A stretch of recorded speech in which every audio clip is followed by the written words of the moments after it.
Hello and welcome to today's session. Today I have a very special guest, Vickum, founder of Santani Wellness in Sri Lanka. Vickum, it is a pleasure to have you. Your journey is amazing. Tell us about your journey.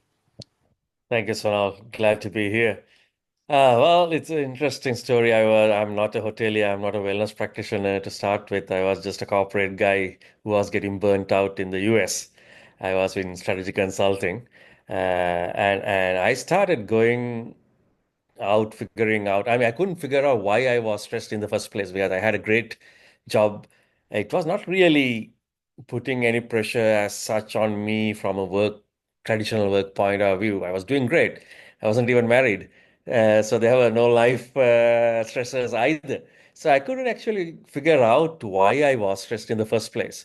But with that conundrum, I started looking for help and started going to different wellness places, the so-called wellness places in kind of 2006, 7 time frame. And from places in the US, I don't want to names, but in the US to Thailand to India, Bali, pretty much the whole circuit. I couldn't go to Europe at that time, but rest of the whole world, pretty much I've been to places that so-called wellness places. And obviously they worked when I was there. I felt good, but I come back and 1 week into it, I was back to where I was. So this kind of gave me this idea that the wellness, as it was called at that point, or the offerings that were given, were quite superficial. They didn't really could give me a good answer when I asked how and why it works. By the third why, they could not give a good answer. And as a consultant, that's where we start looking for solutions. And what I realized is that obviously stress went up uh, crazy over the last 30 years in a different way. Before that, stress was not permanent. We had stress. I mean, stress was essentially element of evolution even, right? I mean, you get into stressful situations, and the animals who could do better in that situation are the animals that moved forward. But those were all situational. But today, stress is kind of full on. It's every day. So what I realized is this stress started going up, and without understanding why the stresses went up and it became constant, people created solutions because there was so much demand. It was a business opportunity rather than anything else. It was not about healthcare, to be very, very simple. It was about business. So, and what I realized is they could not even understand what the root cause of the stress and what the problem that they are solving. Because for me, stress is only the symptom. You don't stress for no reason.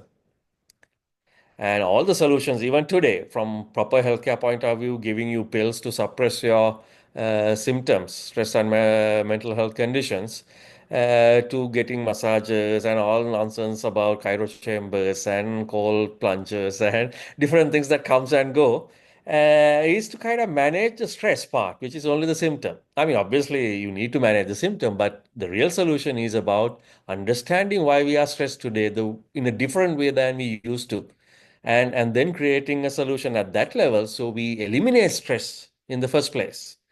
So that again to me was like an opportunity at the end of the day that no one was thinking about. And I mean, it was in the first place. I wanted to create a proper solution because everyone today is stressed, and mental health is going crazy. I mean, if you look at the statistics in the US, the number one health concern is not cancer or diabetes or hypertension or any of those traditional diseases. It's mental health and stress. So we needed to have a proper solution. The world need to understand what's going on. But then also it was a business opportunity as well because I was able to create a better solution for this global problem that we are having, the universal problem that we are having, the future of essentially humanity. So that's how I started Santani. I can go later into the And solution how and the long has problem it as been well. open for now, Santani? It's now we are on the ninth year, and we have been recognized as one of the leaders in the industry now, with Time Magazine recognizing us as one of the greatest places in the world.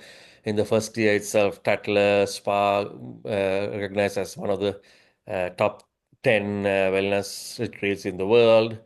I mean, you name it, from So, Forbes yeah, no, to you thought definitely. to And so in these 9 years, so, we saw that in the last 5 years, kind of the wellness industry kind of has mushroomed, it has boomed. Is this something you've noticed on an industry level? And also, you have Santani Wellness. So, what have you noticed from a consumer's perspective?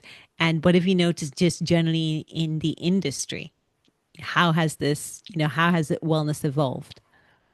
Yeah, I mean, it's honestly, it's one of the fastest growing industries in the world right now, not within just within tourism, but as an overall industry, it's the fastest growing industry. It has gone from like few $1 billion to $1 trillion in the last 5 to 7 years. You asked it in two ways, like how the consumers see it and how the industry sees it. As I said, I think consumers have no clue what's going on. What they are feeling is the symptom, the stress and the mental health, which is real. It is a fact. That is the only true fact at this point. And they are feeling it, but they have no clue what's going on. And unfortunately, the industry has no clue either, and they are kind of in my my opinion, they are kind of capitalizing on this stress and mental health, where the consumer or people, humans essentially don't know what's going on. So when you don't know what's going on, you can sell anything. You can put snake oil out there and make money because Yeah. there's no understanding, a proper understanding. So that's how I see it. Neither party does really know what's going on or what's the right solution should be. So they are experimenting with a lot of different things from industry's point of view and calling it wellness. And because the consumer on the other end has no clue, they take whatever that is there. They're following trends rather than science or logic even. And do you think that will be changing with the new generation? There's a lot of talk, a lot of published reports on how the next generation is more health savvy, they are more aware than probably previous generations, or they take care of themselves, they're more intentional in how they look after themselves. So it is an important part of their well being. Are you noticing that? Yeah, absolutely. It's not just with wellness in any industry. When the industry grows, after it comes to a kind of a tipping point, that's when the real attention comes into the industry from the regulators, from whoever else is concerned. So I think now we are kind of getting there. And the next phase, I don't think we can just go on talking nonsense and coming with trends and following trends. As an industry, we need to now really focus and understand what the problem is and create solutions for that problem that should be grounded in modern science, because we can say, okay, that's how it was being done for 3,000 years. That doesn't mean any sense. Maybe it has been done for 3,000 years. Like we practice Ayurveda at Santani, which has a clinical record per se for 3,000 years.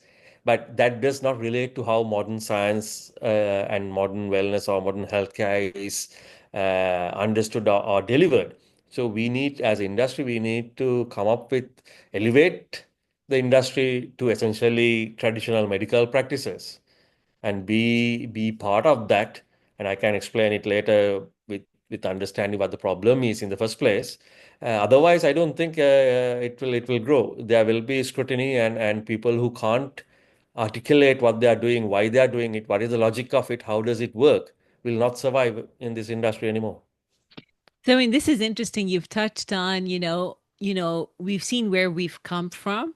There's a growing symptom, there's a growing need for dealing with our stress and dealing because and all the other health problems that causes, and actually going to the root cause of it. And also as an industry, our maturity of obviously everyone's going to find the business opportunity when there is a business opportunity, and wellness is clearly a booming industry right now, but there will be a point where there is some sort of consolidation or business maturity or market maturity.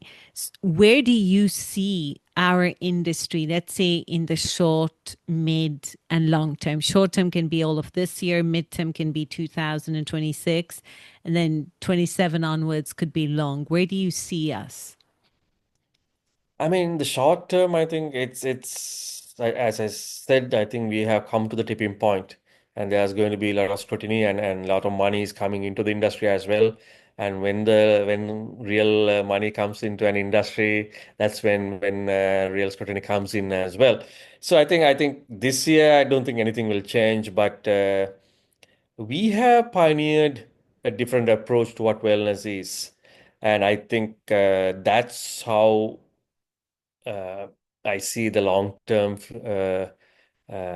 industry moving. It will kind of integrate with Western medicine or the traditional, or not traditional, I won't say traditional medicine or Western medicine, but the medicine that we practice today, which originated from the Western world, modern medicine. I think modern medicine and these wellness practices will integrate because there's a huge gap in the Western medicine as well.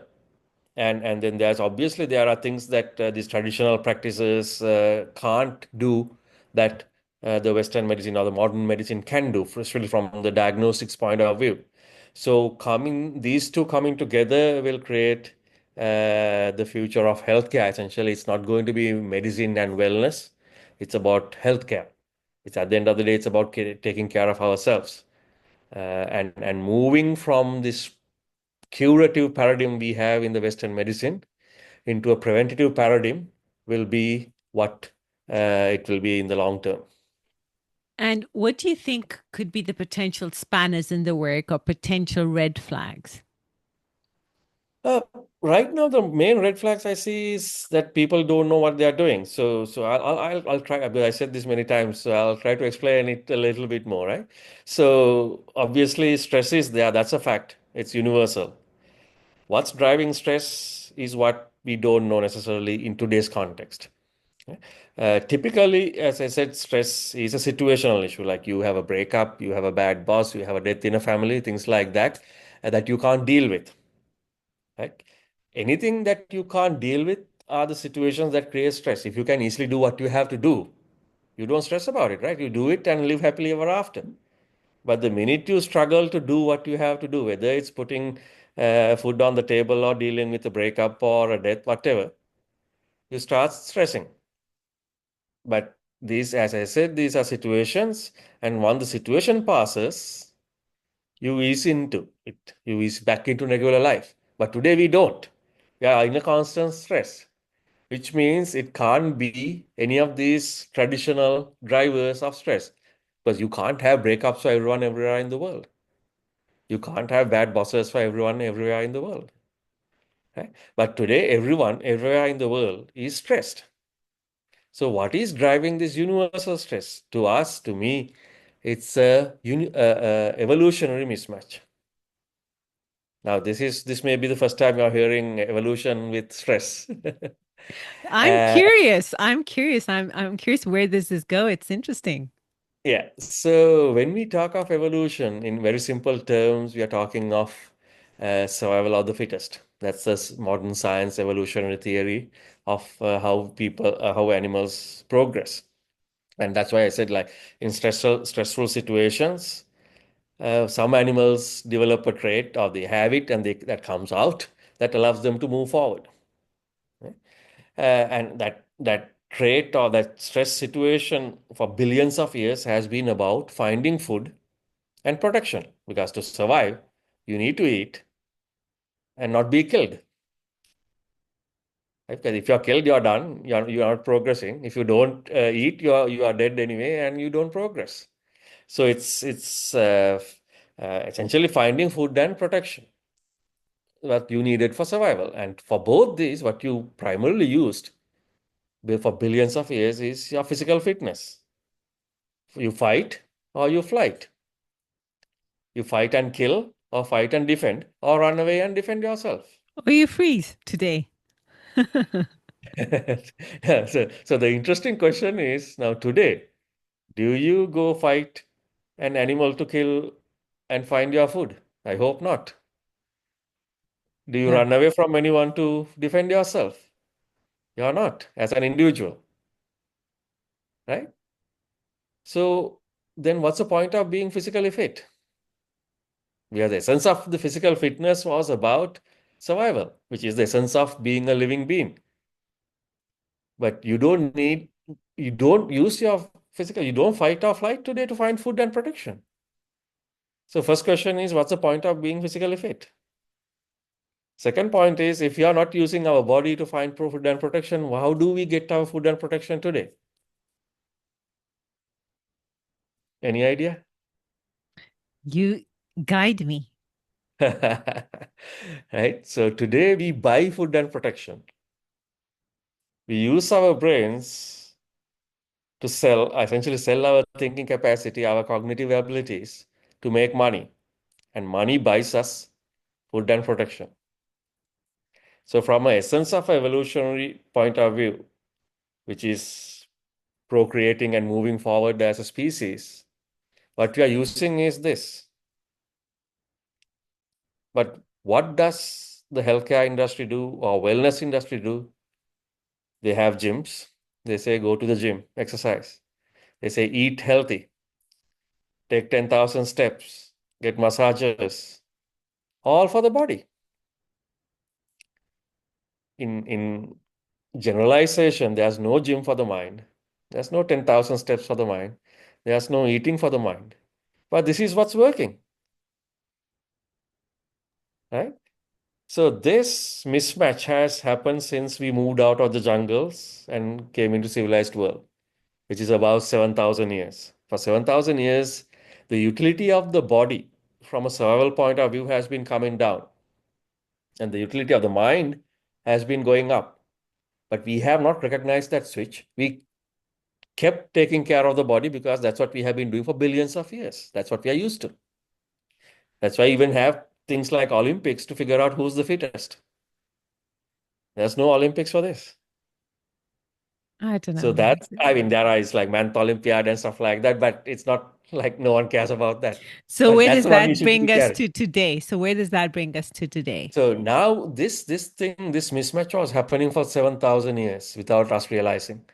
And when the body was, sorry, the mind was undertaken care of but overworked, the internet happened in the last 30 years.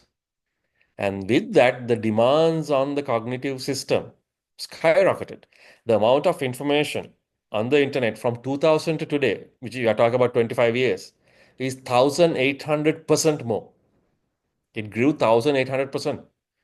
And we are, as all of us as humans, we are consuming that increase, right? But our brains didn't grow 1,800% in the same line. It didn't even grow for the last 100 years because for genetically for us to grow, change, it will take generations. That's how evolution happens. So now we are in a situation like we are like let's say a Tata Nano for whatever reason. It just came to my mind, like a small car, right? It's been put on a racing track and it's been asked to race with a Ferrari. You just can't keep up. You will break down. Your engine capacity is not there to go at that speed, take that kind of bends. So you will break up. That's what's happening to us. We have essentially Neanderthal kind of a brain and being asked to work in a space age environment. And how We are does not this equipped. affect our wellness world? Because as humans, we have something unique. I find what you're saying interesting. It's definitely off the beaten track of how I normally do my wellness and hospitality interviews, but I find it interesting.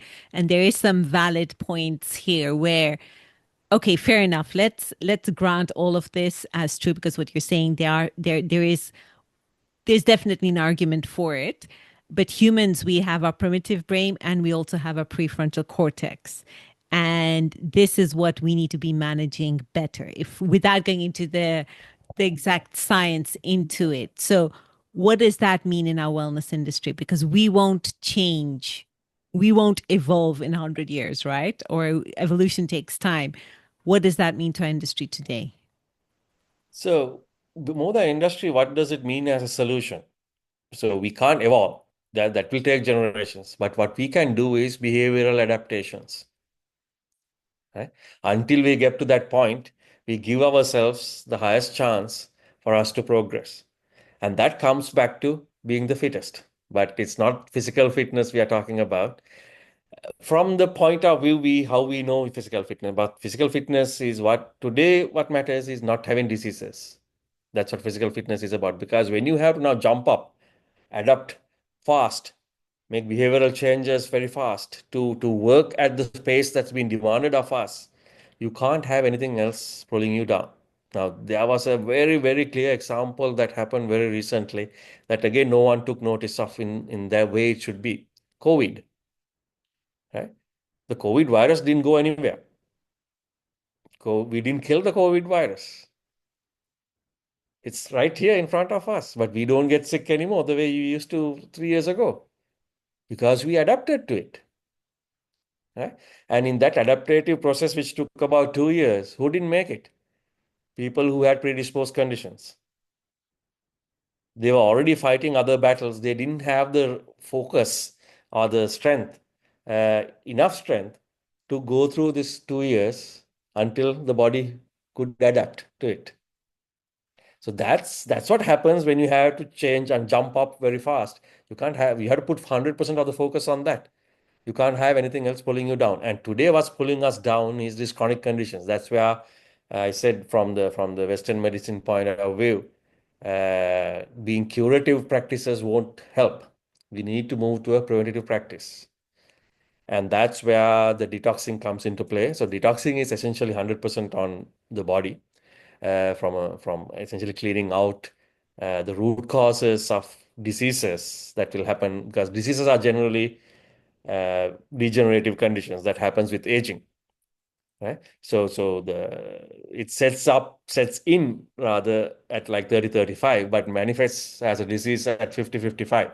So you need to take care of it at 30 35 and take out those root causes. You can create a very good protocol in preventing diseases happening later on in life.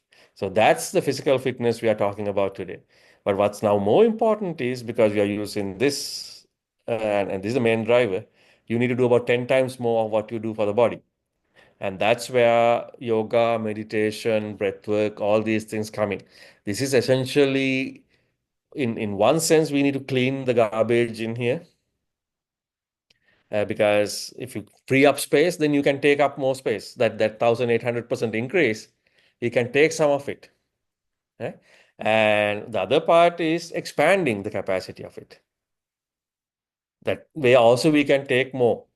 And So in, you're in that saying the focus more of now wellness facilities would be more mental in health, mental health, how a we yeah, how to increase our capacity, mental capacity to deal with the stressors we have created in our world, the exactly. needs, and to physically keep, diseases at bay and obviously keep your body fit. But the primary focus of all wellness areas should fundamentally be the mind because that is the root cause. And that's where most of our sicknesses or diseases are coming from.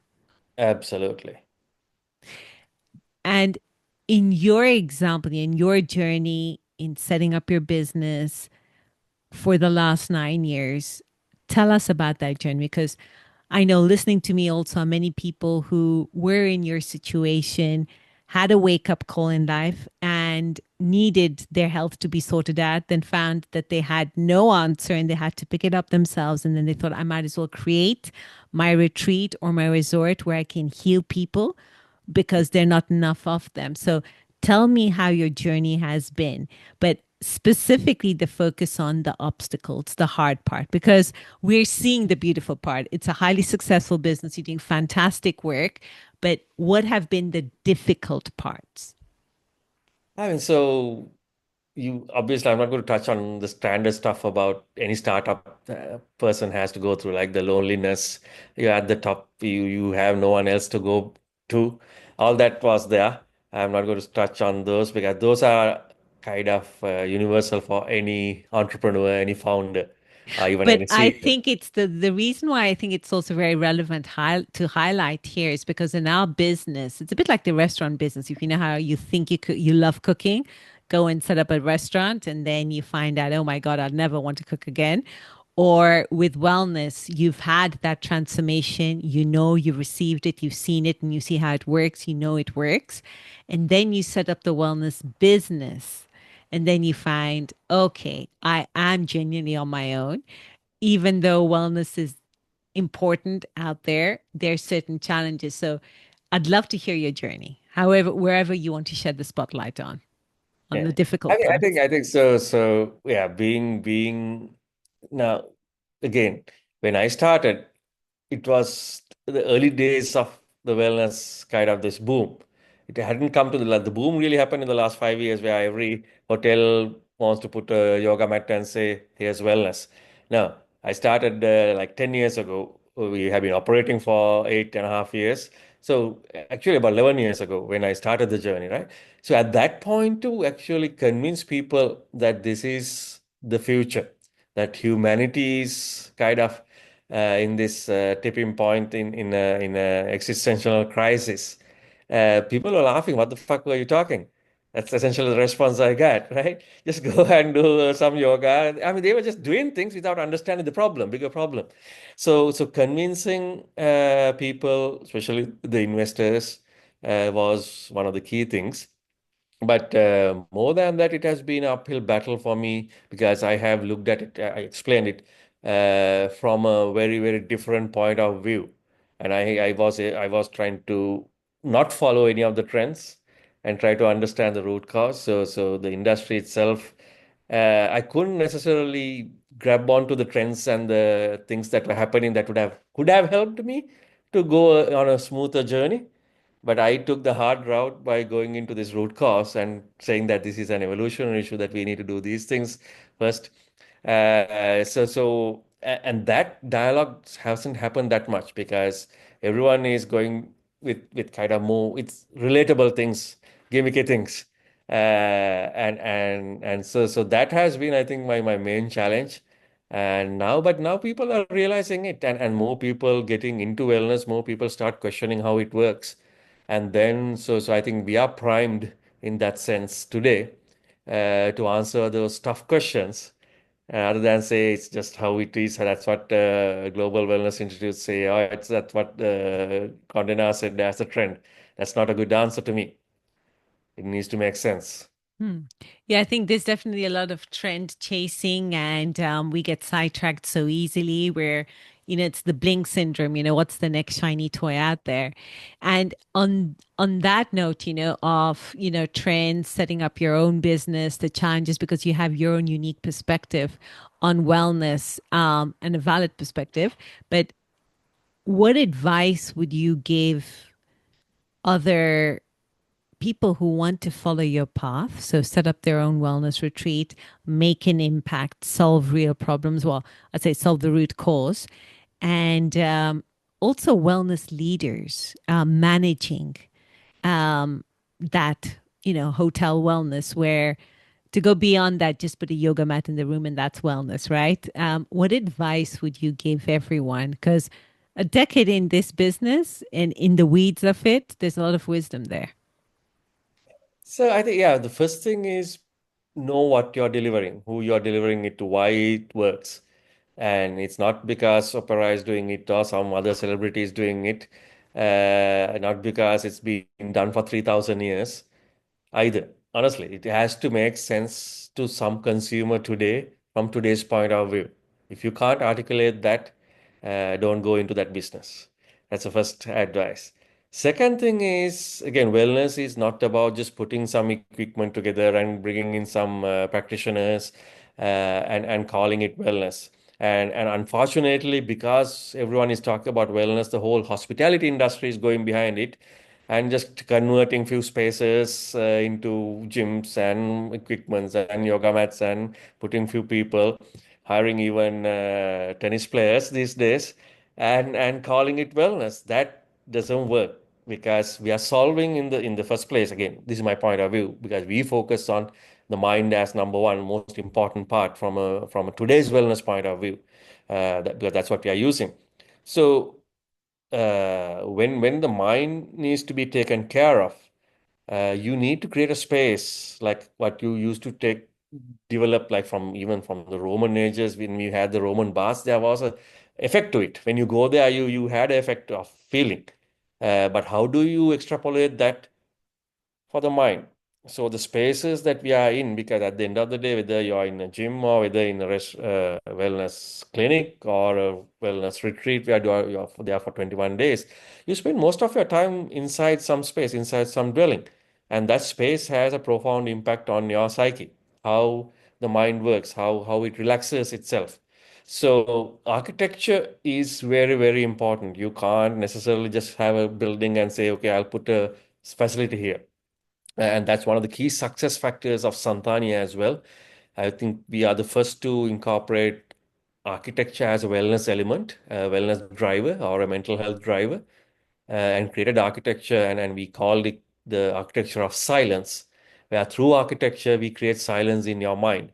So, I mean, that's what we did. What my point is for a new person, create it very specifically for what you're offering. It needs to match with what you're offering. That's the second part. Then the third one is a broader question about this idea of wellness being pseudoscience. So, and that comes from the first point, as I said, if you can't explain it very logically in today's point of view, obviously people think it's like pseudoscience. So it's related, but do everything possible, collect data, because data is gold today. Not it's not oil or anything else. Data today is gold, and even though we are going crazy because of data, we still need to use data to really articulate how things work before and after. Have clinical studies, run numbers for 5 years, uh, track patients, track guests, how they improve in their life for the next 5 years since coming to a place. Then only we can really be, I would say, taken seriously. Otherwise, will always be pseudoscience, and will not come to the limelight. So And I what think would those are the we three things. and what would we need to do to get there? Because I'll give you an example. You see, I see the wellness industry booming, and we're talking about the trillions, wherever those figures are coming from. In order to generate trillions of dollars in revenue, you're talking about a substantial number of wellness related businesses. And those wellness businesses need leaders that know how to manage a business that makes this level of impact. And, generally with the work I do, I'm like constantly focusing on developing those leaders to understand what kind of weaponry they have. They're dealing, as you mentioned earlier on, you're dealing with people's health. You're dealing with humanity's well-being. We've got something serious in our hands, especially when they come to our facilities and we're treating them. So, what do you think we can do to actually, prepare ourselves to ride this wave? But from a business owner's point of view, so you own such a business, you've seen it, and you know the impact you're having.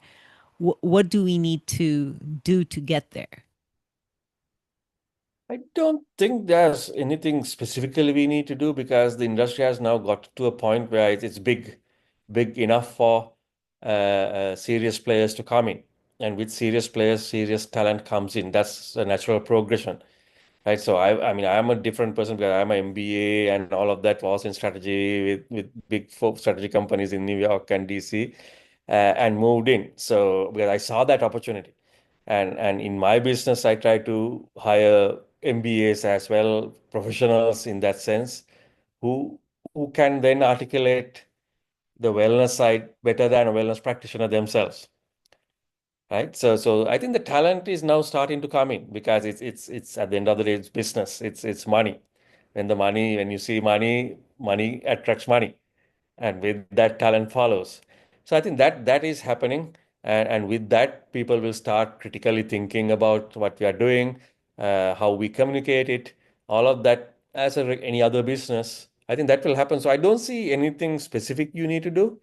What you need to do is to make sure when someone comes like that, someone is interested, that you can articulate to that person that this is real, this is science, this is not about some gimmicky fad. This is where the humanity is going. This is where the world is going. This is what the human. So to me, this is the biggest human opportunity at this point, human need at this point. And when it's the biggest human need, it's the biggest business opportunity as well. So it's about surviving the next 10, 15, I would say 50 years.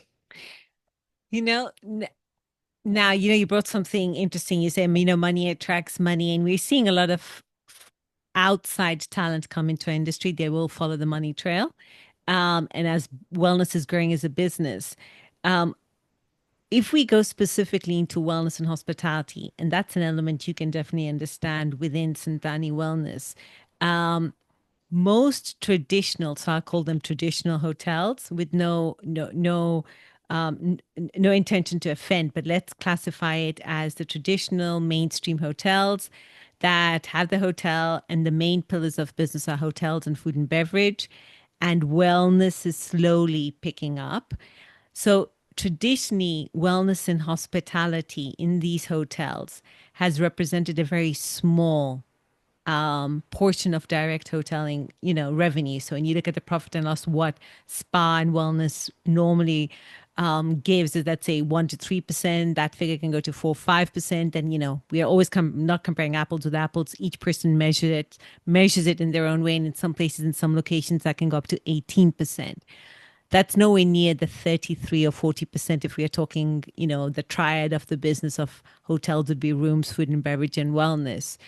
What can wellness do to create a track record of, solid performance? Take a deeper look at Santani. So we are a wellness resort, and if you look at our breakdown of revenue, 70% of revenue comes from a wellness guest who stays for like 7, 8 days. Right? So, but the offering is different to that traditional hotel you were talking about who has a wellness space. As I said, this was purposely designed and built to deliver wellness. And a traditional guest is a supplement at this point for us. So that's one extreme of the wellness business. Now, everyone doesn't have to do that. Then you have on the other end of the spectrum, just having a gym is still helping out some traveler who's fatigued to rejuvenate, and that is okay too. But the point is so there can be a variety of offerings within a hotel where at this end like Santani or any other thing, and like let's say Shah Wellness or Shiva Soms or any of those guys who are at that level whose main offering is wellness. And then maybe Six Senses, Amans, who are more relaxing hotels with spa hotels kind of idea. And then you have the regular Marriotts and Hiltons and all those guys who are having spas and gyms and all of that. And so within that spectrum, you can have anything, but you can't have this and I mean the spectrum and think you can have 40% income from wellness. If you want to have 40% income from wellness, you need to have 40% of the offering that you do, your purpose be for wellness. So that's okay. But to me, what matters is don't over promise. Like don't have a gym and a yoga mat and say we have wellness. Then you are going to offend or mislead a guest at some point because the guests are becoming sophisticated. Offer what you have to offer and make that is part of your business plan. But if you want to go for full on wellness like what we do, where 70% of our income is from wellness, that's what you do. But then you create the whole thing for that and communicate that. So I think I don't see. I mean, right now what people are trying to do is have 10% of facilities for wellness and expect 40% of income to come from wellness. That just doesn't work. As simple as that. I like the way you put that, right? I like the way you put that. Yeah, True. It's the way it is. It's that we have a small percentage in terms of facility and offering that is wellness, but we expect far more from it, and it's simply that just doesn't no. work. Output flows from input, so if we're not giving that input, it's very difficult for the output to come. And to now start wrapping up, is there anything else you'd like to add? Anything that comes to mind? Uh, Nothing specifically, but I would rather leave you with idea, right? Because at this point, going into meditation, yoga, all this pranayama, breathwork, it's still tough for people because we don't that collective understanding is not there why it's so important. But and people think it will be difficult that you can't sit down for half an hour and meditate. But what I would say is think of the process of falling in love. Right? First, you see the physical attraction, like the way she walks or how she dances, her like she moves, and all of that kind of stuff. And once you, I mean, it's essentially it's physical. I mean, some people think from other parts of our anatomy as well, but once you go past that stage, you start feeling real feelings, right? At that's a time you also see the red flags, right? So when you see the start seeing the red flags, what do? You kind of purposely ignore the red flags and keep saying, no, she's the right person for me, or he's the right person for me, right? Now that is a positive reinforcement process that you don't think of it that way, but it's a very, very fundamental positive reinforcement process where you ignore the red flags and keep reinforcing the good in that person. So until that to the point where you are consumed with love and everything else is secondary. Now do the same thing with life. When life throws you shit, when you're feeling angry, when you're feeling tired, when there's jealousy, doubt, all these negative thoughts comes in, just treat them as the red flags and tell yourself it's okay. It's just life. And keep saying it. I mean, it sounds cliche when you say that. So it's not about actually, it's okay, it's life. That's just a cliche thing. But once you keep saying it, reinforcing it, naturally you that becomes the foremost thought in your system. And even when you fail in love, you say it's okay, it's life, and you move on. And that's something I tell everyone because it's a very simple way of dealing with life and stress that we are feeling today. Very wise words. You are definitely a very interesting person to interview, Vikram. I love the way you think. It's definitely interesting and different and bold. And, I do thank you. I mean, it's always nice to talk.